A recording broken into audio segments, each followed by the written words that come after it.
Live from the Sims Tower in the Robinson Auto Group studio, we are AM 1600 WKKX. The studio that Kellis built.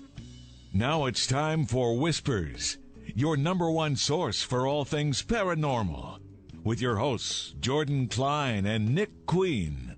And produced by the lovely Lola Miller. Whispers is brought to you by West Virginia Penitentiary Tours.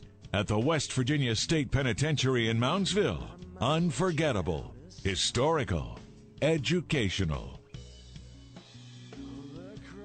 Hello, everybody. You're listening to Whispers Radio on AM 1600 WKKX, the Valley's Watchdog, and UPRN, the UFO Paranormal Radio Network. It is 7:06 p.m., about 21 degrees here in downtown Wheeling. The little picture on my Google says that it's snowing out, and apparently it's a liar.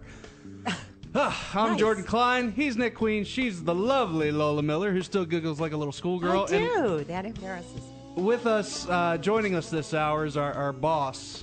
Yes. Hey, what up? John Blackmore. We got to be good now, you guys. We got fired.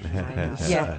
So, they never tell us till you're off the air. Yeah, we'll have a meeting after the show where you will quickly be booted and security will escort you out the door. Will they? And rough us up on the way out. Absolutely. Right? I'll rough you up on the way. Oh, do they? Yes, absolutely. Yay. Lola's looking forward to Lola's the excited. She's like, can I just get it now? Does it come with anything like extra toys or anything? Oh, my God. More, please. More, please. Oh, no. Thank you, Mother. May I have another? Nice. Things always turn. I came in for Riley, man. I know. I want him Riley. I didn't come in for you. I came in for Riley. Hey, you know what? Yeah. Our guest tonight, Mr. Riley Martin. He is the author of The Coming of Tan. Mr. Riley, are you there? Mr. Riley. Who am I speaking to? Jordan. Jordan, how are you? How are you, Nick? Hello. How are you, Big John? Hey, Okwan Tanzanwa. Oh, 10-1, Big John, and Lola, my darling. Hello. Hello, dear. I've been telling Lola you've been wanting to talk to her all day. Yes, yeah, definitely. My goodness, and I said, don't you worry. If you had a little sniffle or something, it'll be gone by morning because I'll tolerate nothing touching my babes.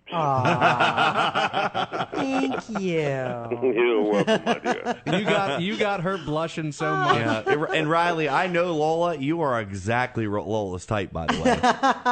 Exactly Lola's type, Riley. Well, she's beautiful and she's got class. Oh. You know, I love that. This man knows me so well. So, how is life, Riley? Oh, well, as good as an old cowboy's life can be, who is underpaid and underfed. Where are you from, Riley? I was born in the state of Mississippi, America, raised in northeastern Arkansas. And during the course of my travels in life, I suppose I've circumnavigated the planet, my dear. Oh. And beyond. Do you wear cowboy boots? No, I do not. Oh, you should have told her yes. No, I do not. However, I do wear my moccasins sometimes. Oh, well. Yeah. I've got some Native American, too, you know. So that, in other words, you walk softly. Oh, with yeah. a big stick. Right. Easy, Lola. Now, Riley, are you Native American? I know you wear the Cherokee headband. Well. My father and mom, about half and half African American, half Seminole and Cherokee. Okay. Put it like that. So I'm about half and half, I suppose. So have you always been spiritual? Yeah, it tends to run in the family, especially through my mother. Yeah. She has always had powers. Mom could heal you with a hug. Yeah. A cup of corn shuck tea, or something of that nature. And people would come from all around and ostensibly to pray with her or something like that, or she would touch them and help them and what have you. And I seem to have more or less inherited some of that ability, though I shall never be as angelic as she was. You see what I mean? Now, do you think this is the reason that you were chosen by the, and I'm hoping I don't butcher the name, but the Biavians? Biavians. Biavians. Well, actually, they did when they landed, when they were there on the river in 1953 at the age of 7. When they came out and started walking me back to the ship, they said, "Friend Martin, don't you remember us? We have come again. Don't you remember us?" I say, I'm looking at them, with them big heads, and I'm saying, "No, who are you? What are you? Who are you?" And they said, "Friend Martin, don't you remember us there near the Tigris and Euphrates, in the valley of Giza, when your ancestors did raise the Pyram in the valley of Giza? Don't you remember us?" And I said, "Oh, it's kind of coming back to me." You said, "Oh, you," right? Yeah, right. And so they were not referring to in the present sense, but in times gone past. And I was to discover that the force of life itself is eternal. We've been here a lot of times before. Yeah. A lot of times before, and I'm sure that somewhere along the line, I must surely have met the lovely Lola somewhere. You know what I mean, down through history. Well, if you see how red her face is, she's wishing she met you. Yes, indeed, and they're called Biavians. They are from a planet called Biave. It is located in what we call the Taurus constellation, about 450 light years from Earth. Now, they can cross that distance one way in about 4.5 years as we measure time, which means that they have the ability to run 100 times the speed of light and crossing the vastness of space. They have been coming here since the time of Ezekiel's wheel, Elijah's fiery chariot. You see what I mean? Mm-hmm. Yes. They are recorded in the ancient Sumerian cuneiform, the Egyptian hieroglyphics, and of all other ancient races upon the face of the earth, all the way to the Pacific Rim and the Americas, and you name it. So they are not strangers. They've been coming here all the time. Now, when you said that the one that met you, now did he give you his name or? His name is Okwa. His name is okay. Okwa Tenzin 1. I call him 10. Okay. Now, was he? Has he been around since? He said he saw you at the shore of the Nile. He's the same one, or? Well, I understand that he is roughly 10,000 years of age. Wow. As we measure time, so chances are, I knew him back in his younger days. Mm-hmm. Yeah, chances are. Well, if they travel if they can travel that distance in only 4.5 years, then their time span is entirely different than ours is. Well, of course, my dear. For instance, eventually you're going to have to get your symbol, my dear. But if you are on their home planet, your lifeline would grow exponentially, which means that you wouldn't be thinking about you'd be going to play golf 4,000 years from now. You know what I mean? Otherwise, they said physical death is really not necessary. However, they did say this: there will come a time when, regardless of that you will choose to not be recloned and say, "Let me grow old and go to rest." So, no matter how long you can live, ultimately there'll come a time when you grow weary of life anyhow and want to rest some. You see what I mean? So then, in that sense, life is not infinite to the extent of the physical body itself. No matter how old you may live to be, eventually you'll say, "Hey, no, don't clone me anymore." Now, what do you mean clone? At a certain age, they will take your DNA and begin to clone another body for you. Really? Now, but what they will do, Jordan, is they will inhibit the growth of the cerebrum and the cerebellum. Now, they'll leave intact, say, the hypothalamus and the limbic region, as well as some of the occipital factors. However, then they will transplant the present brain into the new body. Oh. And you're good for another, 6,000 maybe? Now, does this happen to everybody, or is this a select few? No, it happens to everyone who wishes it so, who lives on BRV.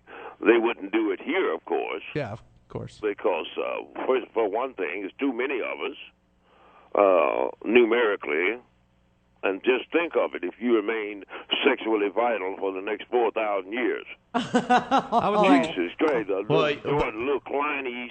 Yeah, listen, yeah, right. Listen, we don't want any more. Yeah, two towns full of them. You know. Evidently, you haven't met Jordan. He still isn't. Never mind.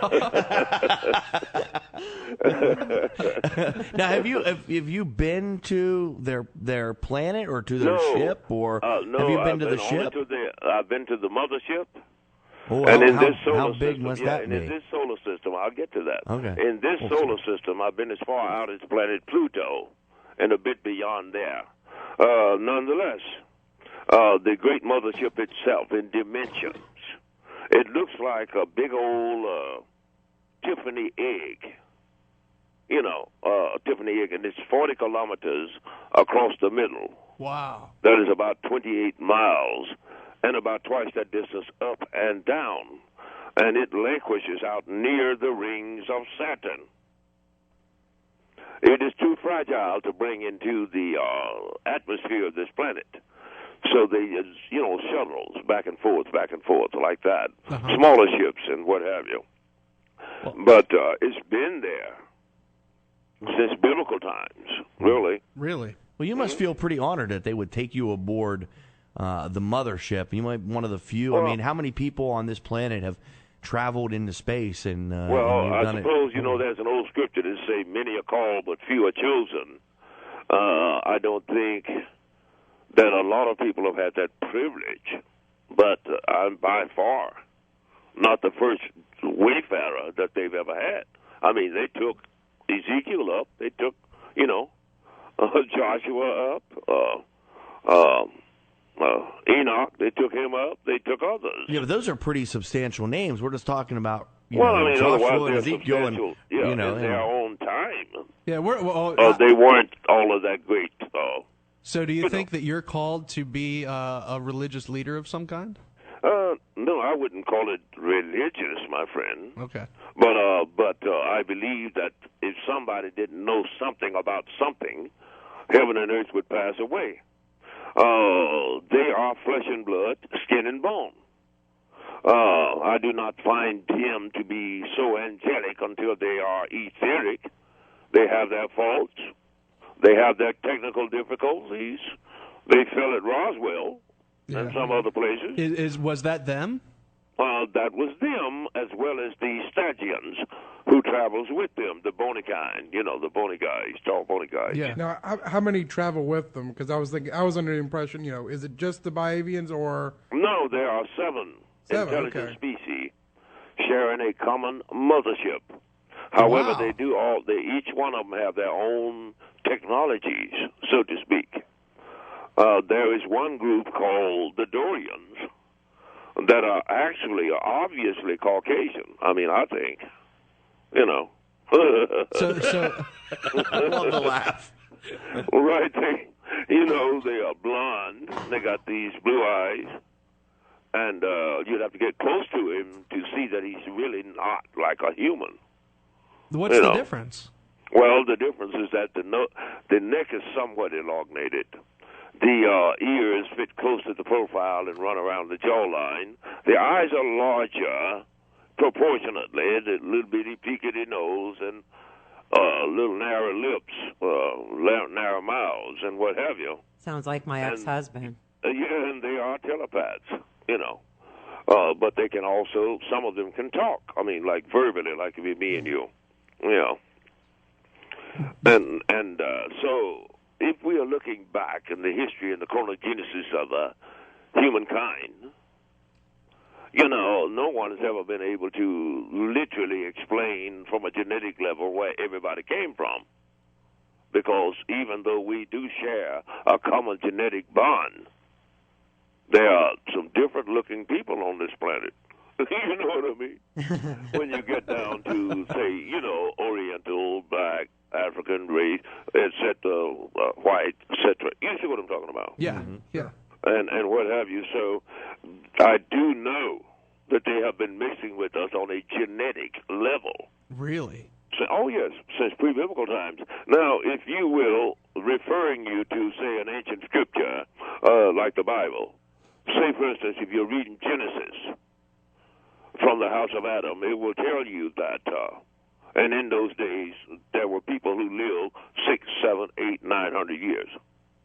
You understand? Mm-hmm. Down through Methuselah, Joshua, all of those. You see what I mean? Yeah. Now, if they knew how to build pyramids, do animal husbandry, and irrigate the Fertile Crescent, they knew what a damn year was, didn't they? Yeah. So this is what I'm saying. So as the bloodline diffused out upon the earth, then the lifespan once again dwindled to become shorter, like it is now. But even today, son, you live longer than your great-grandfather did. Yeah. Yeah.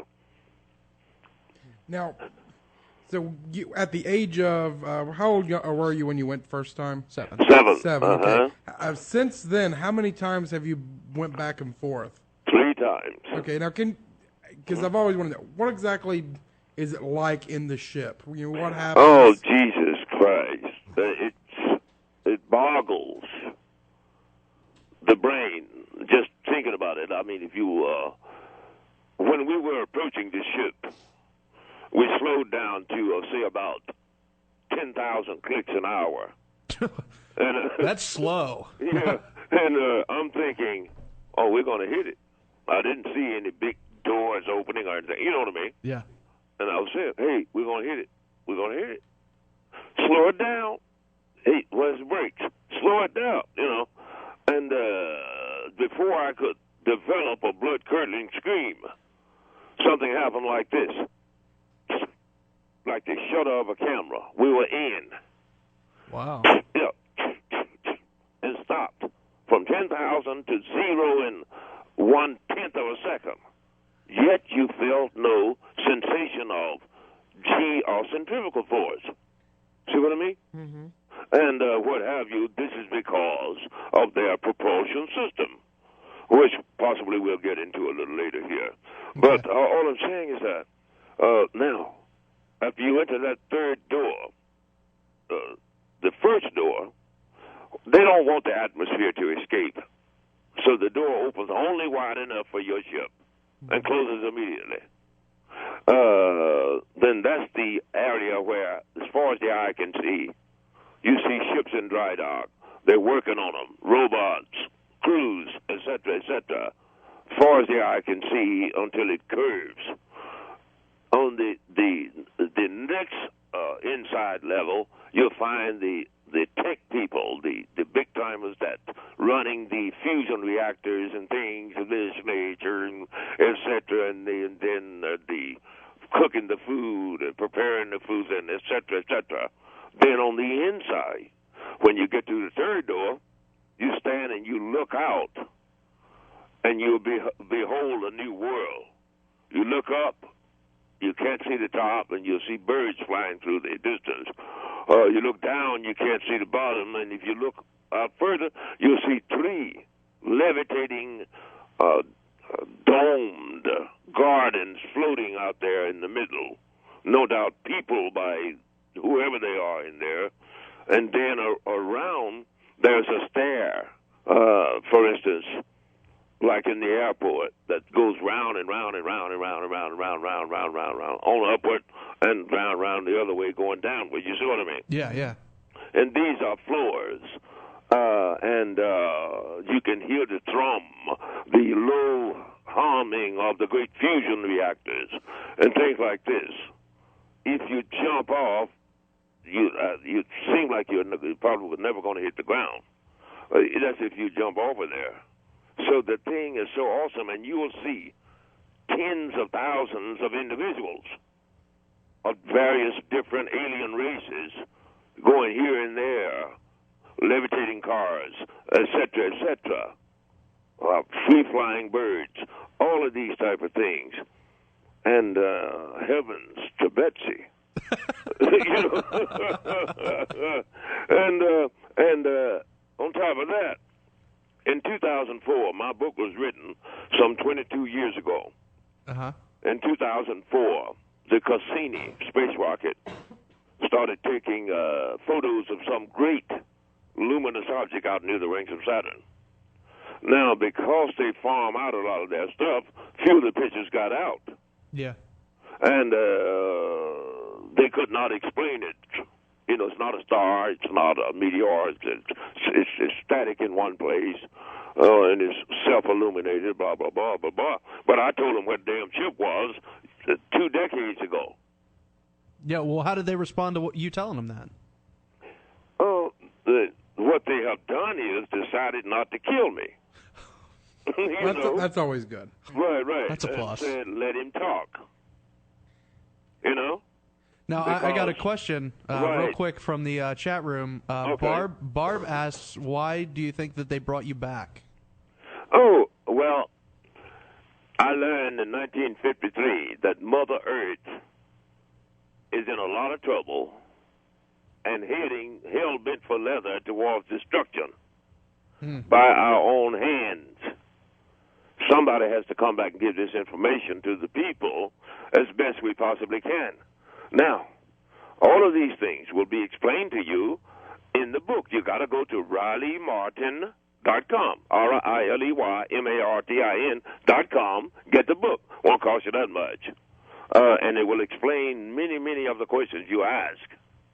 But I am by far not the only person who has ever been taken.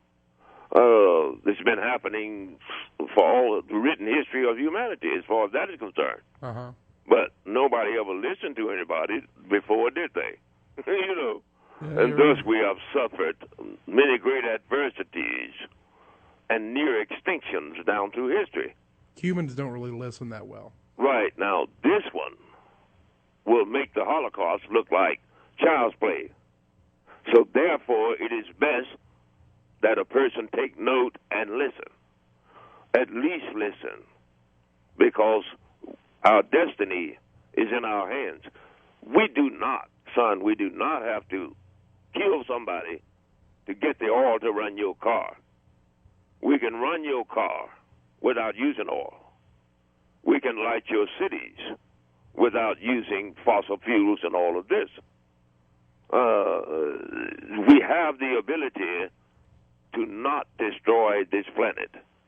You understand? Oh, yeah, totally. But, of course, it's not going to switch that quickly. But if we gave it the old college try, then I believe they would help us, as they have on occasion down through history. Like, what are some of the occasions where they've helped us? Dr. Joseph Salk, Jonas Salk, George Washington Carver, Gandhi, King, Kennedy. What I'm saying is that they didn't just land at the White House and say, hey, do this, but somebody got a bright idea, Nikola Tesla, about AC current instead of DC current. Yeah. Somebody said, wow, I believe I can use penicillin to stop the polio. So you're saying I'm saying that gave them on a telepathic level and even a genetic level, they have down through the ages imbued certain people with concepts like E equals MC squared. Yeah, so instead of start parking, going, here's what you need to do, it's kind of a nudge this way, a nudge that way. Okay, much more subtle. Like a muse. Right, they couldn't come over and do lunch with them big heads. You know what I mean? You know what I'm talking about. But there have been those who said, oh, okay, if you do it this way, you can stop this polio epidemic, or you can do this or that, or blah, blah, blah. You know what I mean? Yeah. Mm-hmm. And so they came right in the nick of time, did they not? Just like the Black Plague and what have you. Someone came along and said, hey, maybe it's germs doing this. Maybe it's the fleas. You know? Yeah. Yeah. Things like this. So we have been retrieved in various different manners, much of which we cannot necessarily count it off to our own magnanimity or what have you. Now, Riley, I got a question on how they look, and because like in depth, you get so many different stories of they look like this, they look like this. Well, I can tell you what mine look like. Let me yeah, that's what I want to know. What your friends look like. The typical Biavian male, like Tan, he will stand about 4 feet tall, maybe 4'2", 4'3". The tallest one is about 4'4". He will weigh about 35 kilos, or about 80 pounds. The cranial structure is larger in proportion with the body, it would seem. There are no ear flaps, though there are little holes there where the ears should be. The eyes are larger in proportion, and what have you, small nose, almost flat to the profile, small lip, baby-like teeth. The upper torso is well-formed. However, the arms are somewhat elongated, the fingertips stretching almost down to the knees. Biavians have 4 fingers, that is the thumb, and the next 3 fingers.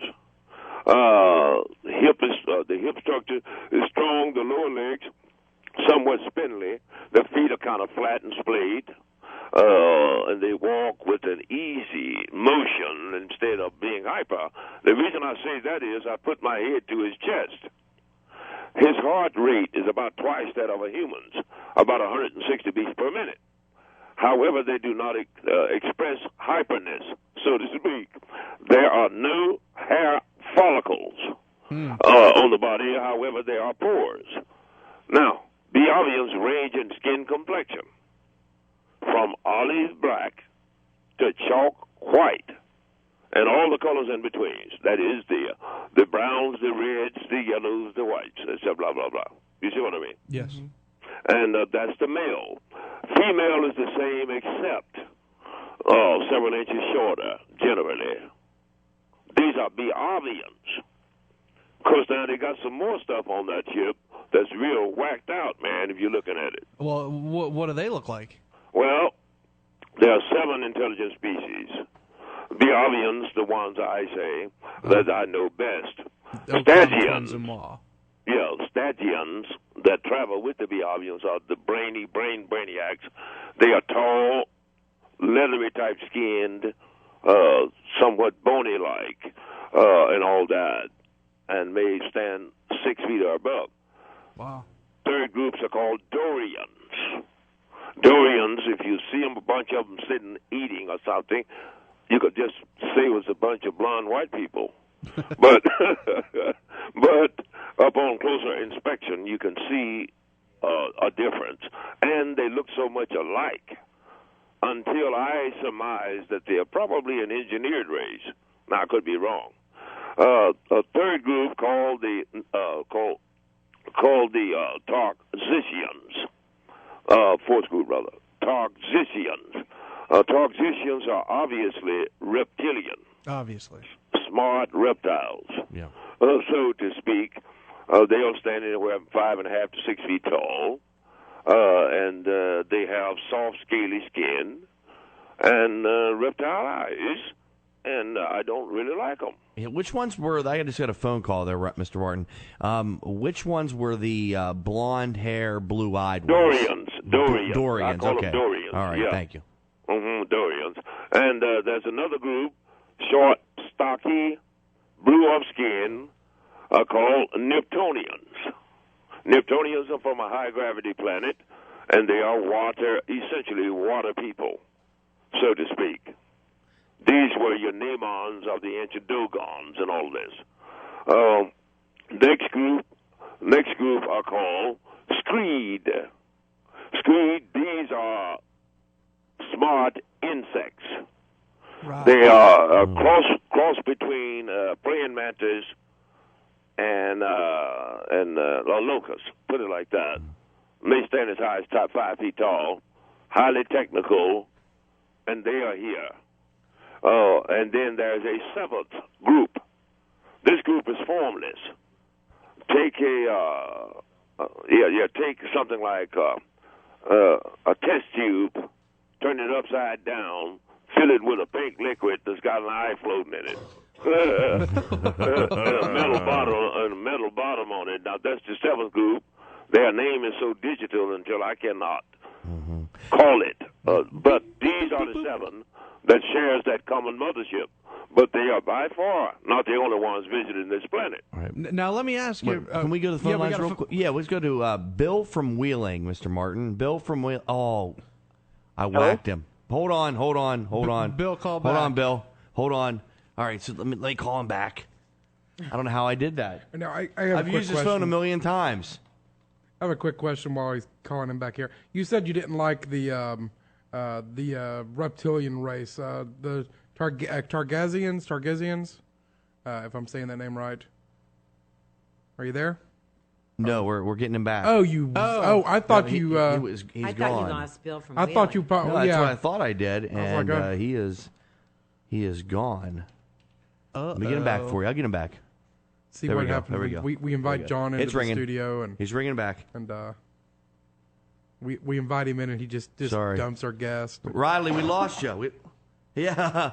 Hold on, Riley. We lost you. Put you right back on the air. Hold on. Riley is locked in. That was my Hamish fingers knocking Riley off. Riley, I apologize. Right, I know that. Totally my fault. I got these big ham hocks. I know that I'm uninteresting and boring, but I didn't think you just hang up on me. No, that was my fat finger. All right, now we have Bill from Wheeling, Riley. I apologize. Hello, Bill. Hello, Bill. Oh, I can't begin to tell you what a true honor this is to talk to. I've never got to speak with anybody of your stature, sir. Well, thank you, Bill. I mean, it's my honor, really. I'm telling you, like, I've been sitting here for probably the last half hour, and I feel like no one with your stature's ever called into the station, and I feel like this power over Wheeling tonight, and I wanted to thank you for that, too. Oh, beautiful. These guys have done this show for a long time, and I listen every week. Thank you. And it's just something new tonight. I don't know what it is, Riley. I think it's just you being on the line. But, man, I listen to your show all the time on satellite radio. I know you were underpaid by tens of thousands of dollars, sir. They're starving me out, kid, but the heavens forbid that I should find out how popular I am, which is what they think. They pay a guy $500 million, and they can't even pay you $20,000 a week for one show, you know? I mean, otherwise they don't do that simply because I am not one who has done some B-grade movies, nor have I got caught screwing the makeup girl in the hole. Neither have I been dropping loads on some of the rest of the guys. You know what I mean? So I'm not famous enough, and therefore they got me cheap. You see what I mean? Hey, but I want you to know you hang in there, man, because I look up to you. But if I can ask you one thing, and I'm being serious about this. As you know, there's a guy on that show that's been really sick recently, and Artie. Yeah, I mean, we've lost some great comedians in our time, like Belushi, Gauss, Carney. Right. You know, guys like Farley. And, yes. Do you think that he's going to go by the wayside? Like, you know what I mean? I'm my good man. I love Artie. I'm just hoping from my heart. I've been trying to get through to him. I've been trying to contact him to have him to call me. I'm worried about him. Yes, I'm worried about him. That's what I was hoping tonight. Right. I was trying to get to you. If you could get a hold of him, I think you are the one guy that can sit down with him, talk to him, and set him straight. I'd bring him over here and sit his big ass down, talk to him and feed him, and just talk to him, and he'd be all right because he'd be out of the mix of the devilish things that goes on. You see what I mean? I do. I'm shaking right now, Riley. But I can save a person from bad men. I can even save a person probably from demons. But there's only one thing I cannot save them from. Himself.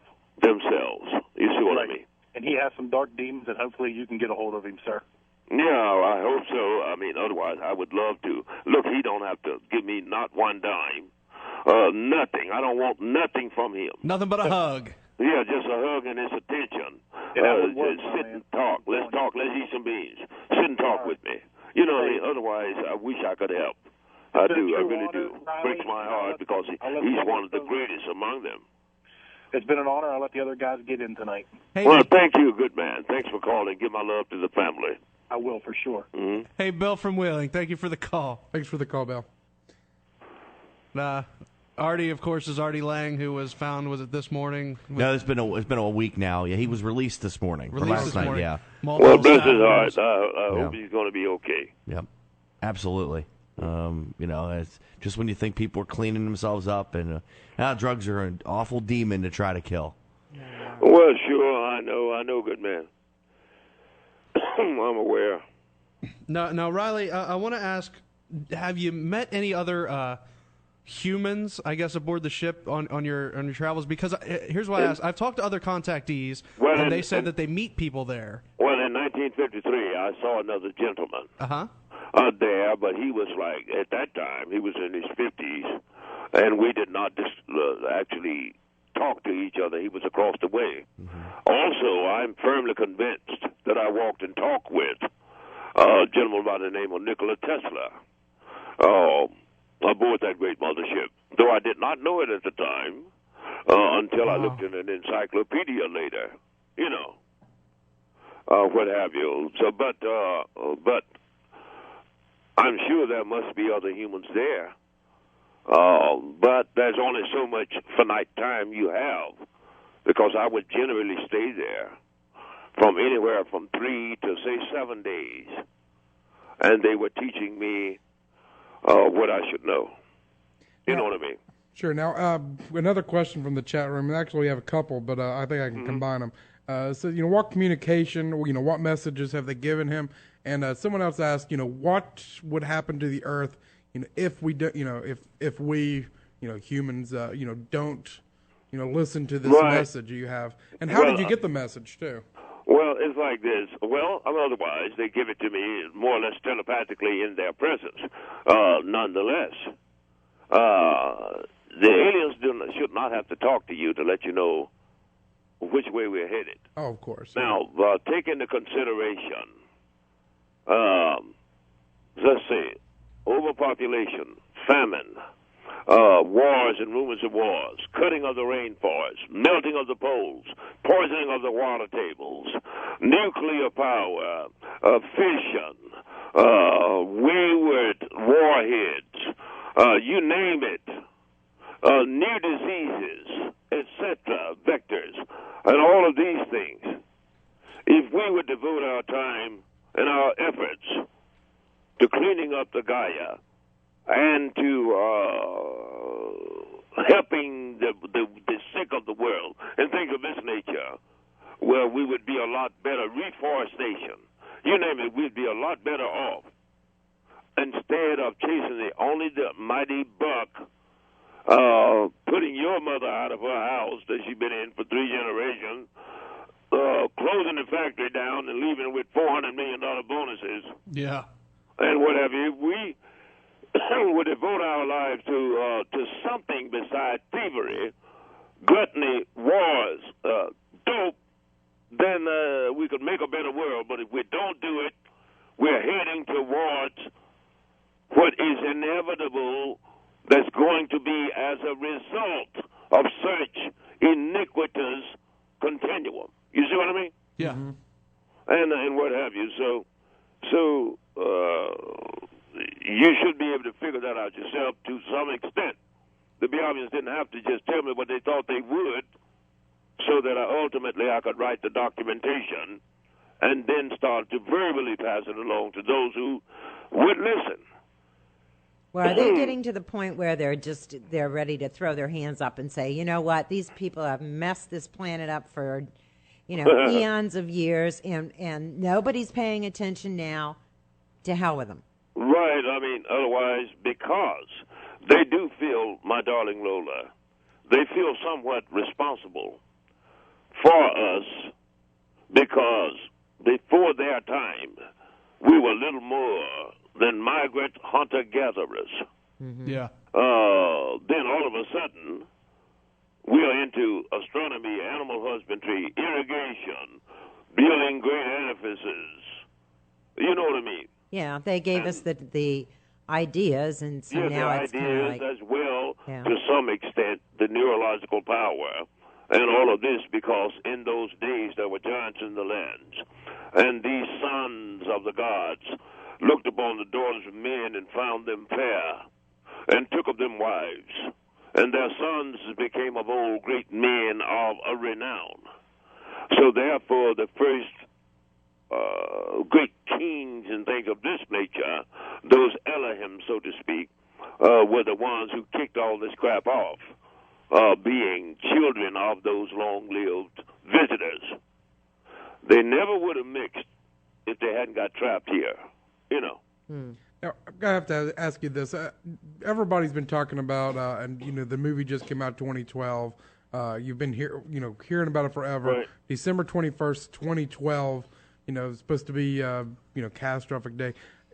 Anything about that? Did they tell you anything about? Right. According to my reckoning, this planet will reach terminal saturation around that time. However, I have been asked to withhold my complete synopsis of what I am going to learn until May 9, 2012, at which time I will reveal all that I know about all things that's going down, period.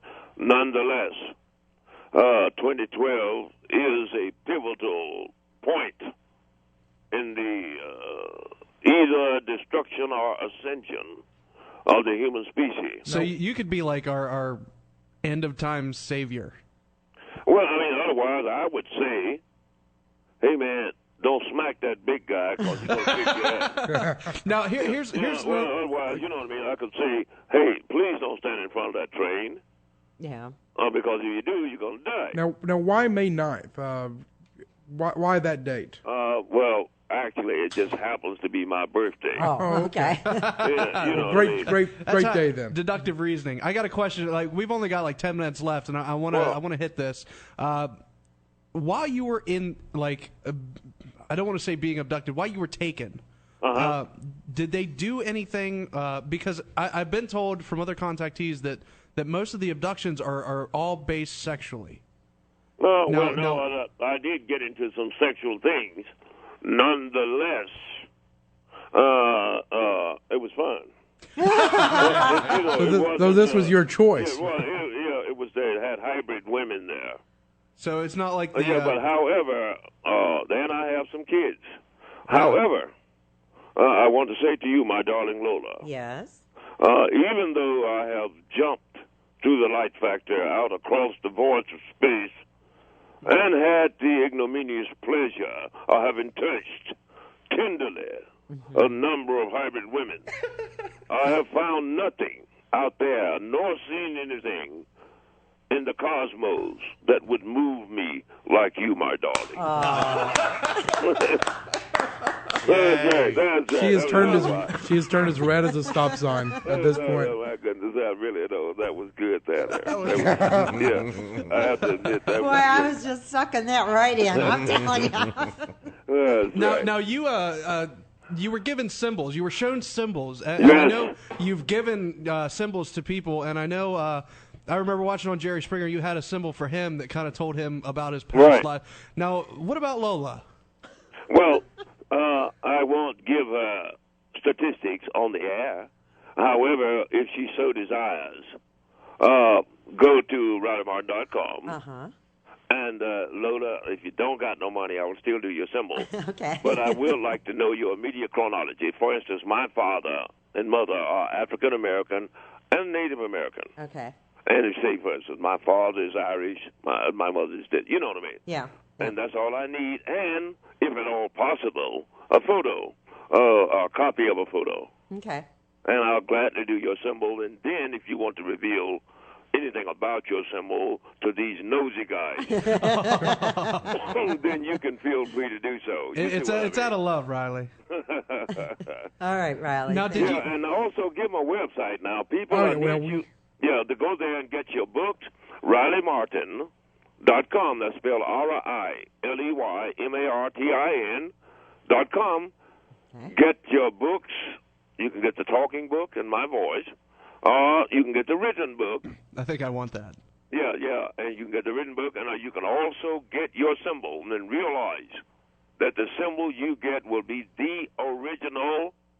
There is no other one exactly like it on the face of this planet. And you have to say the talking Raleigh Martin bobblehead, which I think is very cool.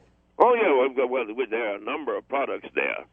But these are the ones who are going to be very, very implementary to your well-being. Now, I was told that one of your best sellers is a bucket.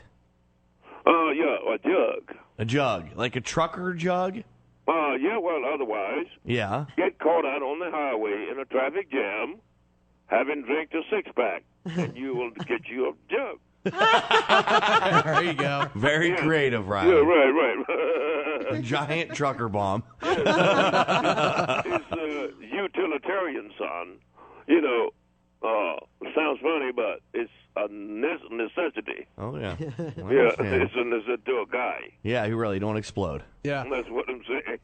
Now, Riley, I want to let you know on our website, whispersradio.com, we have your website linked up and a big picture of your book on there that all people have to do is click on it and it'll go right to the order page. Beautiful. Thank you, guys. And on top of that, I like you guys. Oh, we like you too.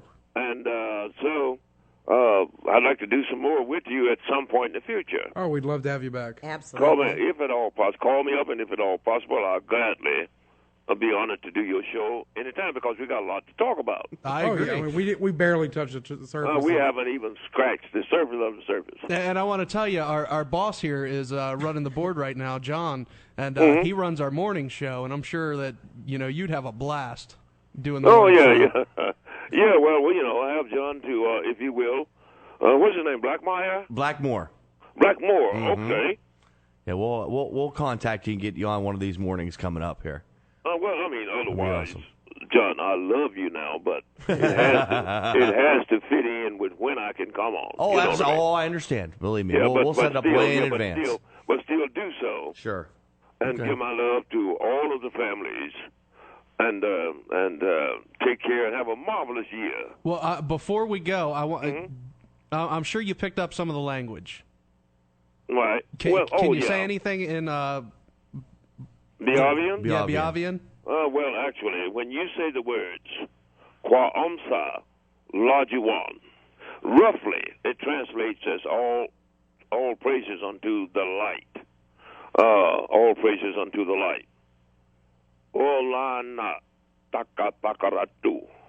Wishing you well and may many blessings be unto you. Oh. And so forth. Wow. And how long did it take you to learn that? Oh, well, if you're around them, because telepathy is more or less symbiotic, it just kind of soaks in. Yeah. And you can hear them talking and what have you, and he'll explain what he meant. And over time, you'll pick up a little bit. I don't speak it fluently. Oh, okay. Okay.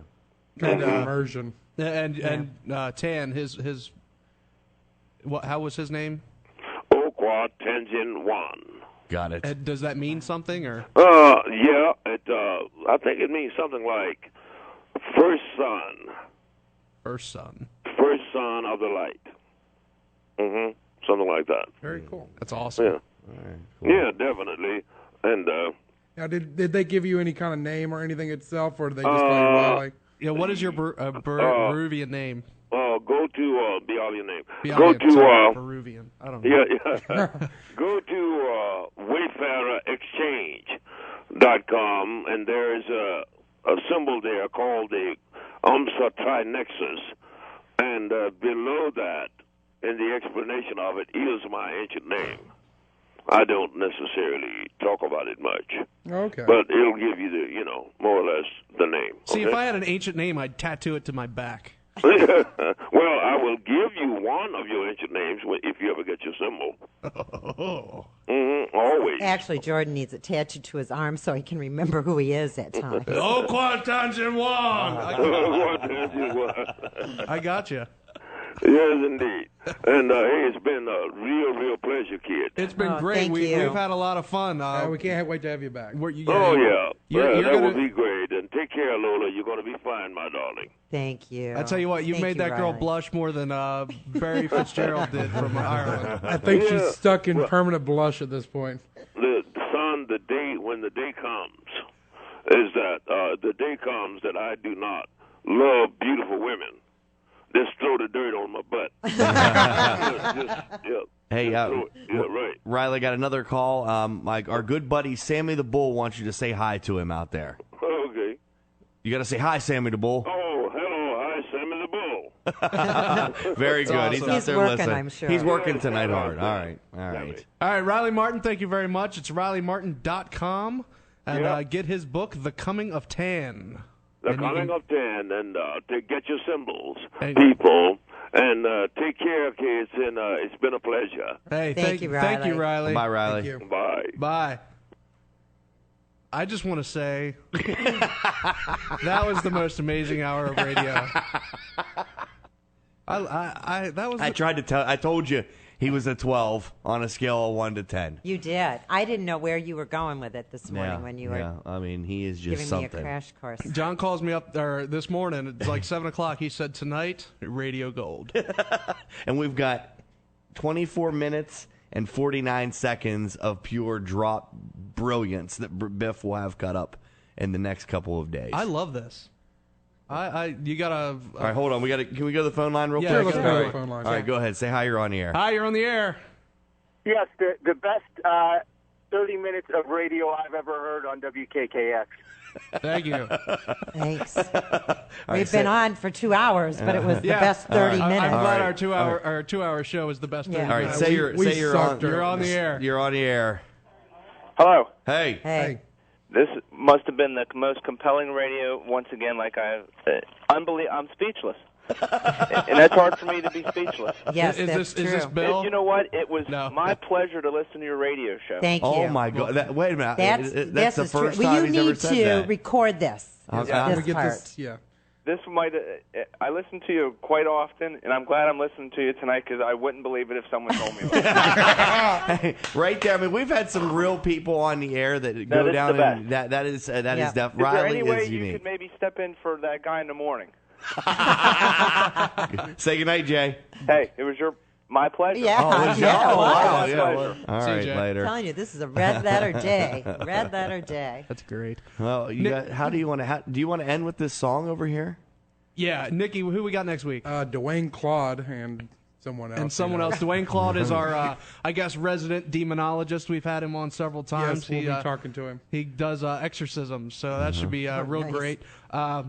We're going to end the show tonight with a song about Mr. Riley Martin, because how else would you end the perfect show? And he has all kinds of awesome stuff like this on his website. You got to go just list. RileyMartin.com. He even sells his headbands. So, Does he really? yeah. I'm getting one of those. You got to. They have mugs. They got. He's got everything. He would sell anything. He would sell the shirt. Absolutely. Everything's got a cost. Make the man an offer. That's right. All right. So until next week, everybody, don't be afraid. Only believe. Hello, my name is Riley Martin. Hello, my name is Riley Martin. In 1953, near the St. Francis River, I heard a voice saying, "O Tanziwan, Kwaamsa, Lajiwan. O Tanziwan, Kwaamsa, Lajiwan." If we seek the truth, we shall find it. I'm delusional, marsupial hallucination, juxtaposition, reptilian, equilibrium, disoriented, insectilians, extraterrestrials, thousands if not millions, intangible vibration in the audience, civilization, universal information. That was a hell of a hallucination. He's crazy. My name is Riley Martin. My name is